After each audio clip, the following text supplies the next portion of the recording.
And remind Triple H himself, who we used to call Papa because he took such good care of us, that he turned his back on us, and it's noted.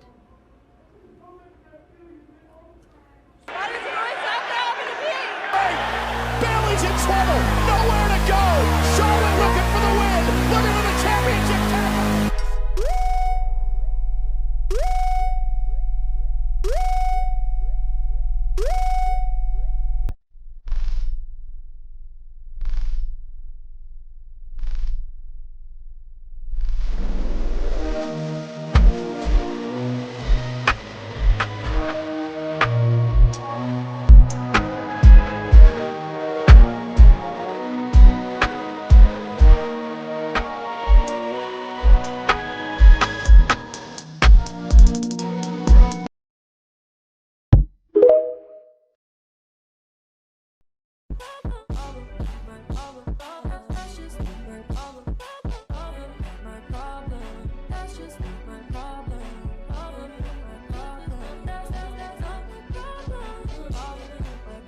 Hey, what's going on YouTube land? It's your boy TJ and welcome to my YouTube channel, Wrestling Nostalgia.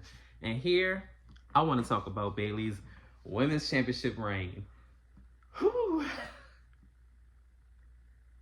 I'm going to get into how I feel about it towards the end of the video, right? So, Bayley's Women's Championship reign, let's just go ahead and get into it. I'm going to get into a little bit before she actually won the Women's Championship, right? So, when she won the Women's Royal Rumble, I was one of the ones that was my number one pick. I don't know why. I just had a feeling the way that they were booking her, she was going to win the Women's Royal Rumble because it's just, I don't know, it was more of a feud going on, like a silent tension between her and Damage Control and how they were kind of like exiting her out of the group. And the way they kind of was like talking behind her and everything like that, it just looked like that was the direction. And then that was a hot feud that was going on. So I'm like, okay, cool. You know what I'm saying? I was here for that. And that was my number one pick that I thought was gonna, you can even watch my prediction videos. I did say that she was gonna win it. I really wanted Sasha Banks to come back. But that didn't happen, obviously. But that was one of my number one picks. She won it. And then when we got to the actual breakdown of the feud, when they were feuding, actually, you know, fighting and everything like that, and more words, promos, and things of that nature, it started off pretty hot, actually. They kind of teased that Bayley was going to go up against Rhea Ripley for the world title, but Nia Jax came in and was all like, Rhea's not your concern, she's mine. And I'm all like, okay. Whatever you say. She's all like, yeah. And I was like, all right, cool, bad, whatever with that, right? So then we finally get to her decision, and she said it was going to be Io because she actually speak a little Japanese, and I guess she must have Googled it or something. I mean, that's the thing. And from there, she said, basically, I'm challenging you at WrestleMania, and I'm taking your Women's Championship. And it started off hot. I was all like, okay, cool. And then she wound up beating up Damage Control with the lead pipe. Then she turned attention to Io Sky after she beat up all the other Damage Control members. Then she got to her and I'm like, you know, she didn't swing at her, but then, you know, she wound up, they had a standoff or whatever. So I was like, all right, cool. I was invested. But here's a take, and I don't feel like not a lot of people are talking about this, but I feel like with creative, their main priority and their main focus was on finishing Cody Rhodes' story and making The Rock look as good and great and everything, and everybody that was involved in that particular storyline, Seth Rollins, Roman, and The Rock. And they were just solely based and just focused on that.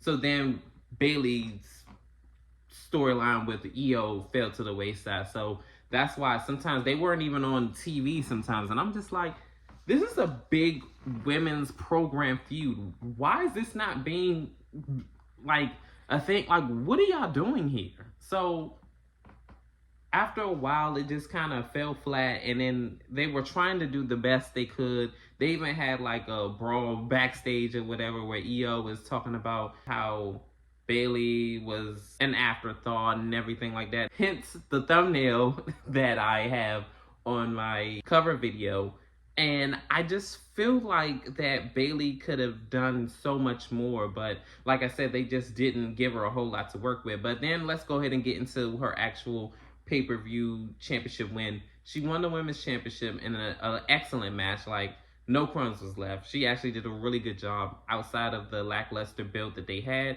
Then she wound up cutting the promo and saying that, hey, you know what I'm saying, I'm thankful for everybody. And if the third, she's going to be a fighting champion. And then she wound up, you know, getting interrupted by, I think it was Tiffany Stratton. And then eventually Naomi wound up going into the mix. And then they wound up having a triple threat match at Backlash. That was actually pretty good, the build and everything like that. Even with Tiffany Stratton beating up on Bayley and Naomi in that match when they were having a women's championship opportunity, because Bayley wound up giving the opportunity to Naomi and they had like a pretty decent match, but Tiffany Stratton winds up, you know, beating up on both of them and the match was thrown out altogether. They had a triple threat match. Bayley wound up going over, and now we kind of have, like, in current day, a silent tension between Bayley and Naomi and seeing if they're going to eventually have a feud, but I'm going to get into that in the later part in this video, the last part.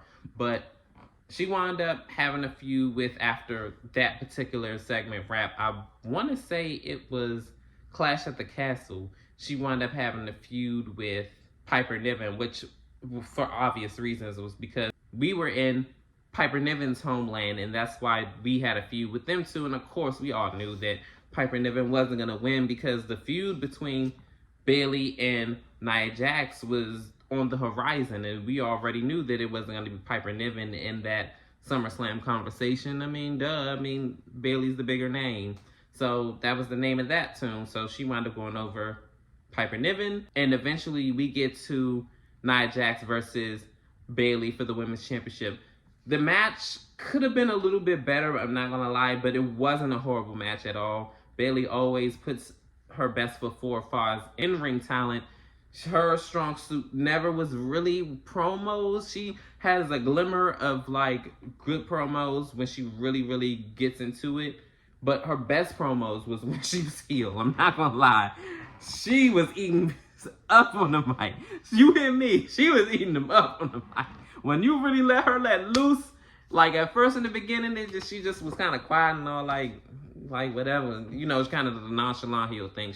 I see where they were going with that. And then after a while, she just really let loose. And I was like, damn, I didn't know she had it in her. And then, you know, she showcased her talent and everything like that. And then, you know, that was the name of that tune. So she lost the women's championship at SummerSlam in a decent back and forth bout with Nia Jax, with Tiffany Stratton coming in for the distraction, the fake meow cash in, and now our new women's champion is Queen Nia Jax. So I'm gonna be honest, for all y'all fans of Bayley, just go ahead and click off now. Her championship reign was abysmal, and like I said, it wasn't all her fault. I just feel like I said before, a lot of people don't talk about this a lot, and it's the fact that Bayley's championship run could have been a little bit better if it started a little bit better. I feel like when the Rock storyline happened with Cody Rhodes, Roman, and Seth Rollins, with all them involved, they all were like, I feel like all hands on deck on that particular storyline, and everybody was like focused on that. So part of that is not Bayley's fault. Part of it is because, you know, with her promos and everything, they left little to be desired. And I feel like she kind of got her head out the game and kind of like shook her up a little bit. So she wasn't as invested into selling the story as far as the whole EO and her thing. It just kind of fell flat. But she really did give it her all at WrestleMania. That was actually one of the best. That match was actually the best women's match on the card, honestly. Becky and Rhea did their thing, but I'm not gonna lie. To me, honestly, at a wrestling standpoint, I was more invested in Bayley and Io's story because of the fact that it was more story there. It was more behind there, more of a background that I could get invested in. So, unfortunately, like I said before, the whole storyline with The Rock and everything like that, everybody was hands on deck. Long story short, they weren't invested into the storyline. That's why it just didn't do the numbers that it could have done, or could have been bigger than what it was. But comment down below. How do y'all feel about Bayley's championship reign? Do y'all feel like she became an afterthought? How do y'all feel about her booking now? She has a WWE Women's Championship opportunity at Bad Blood, which she unfortunately did lose that match. And I don't know where she's going to go from here. I'm going to be honest, I don't feel like she's going to get another women's championship opportunity. That's what it's looking like to me. I feel like the grass is going to be definitely greener on the other side in AEW. And I feel like Sasha should, or should I say Mercedes, should come over to WWE. They need to switch because I feel like they're on opposite brands. And if they could do a draft and just have them switch over, I would be happy about that. But comment down below, how do y'all feel about her championship run? Do y'all feel like it was the greatest thing that y'all ever seen in life? Or y'all feel like, hey, it was abysmal and I could have did without it? But I definitely feel like she's not going to win another women's championship for the foreseeable future. But like, share, and subscribe. Help me grow this channel. Your love and support is always greatly, greatly appreciated. And peace, TJ. I'm out. WWE Women's Champion!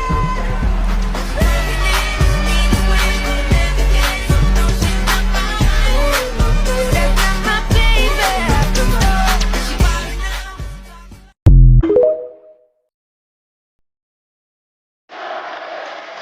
Damn, that feels good! Thank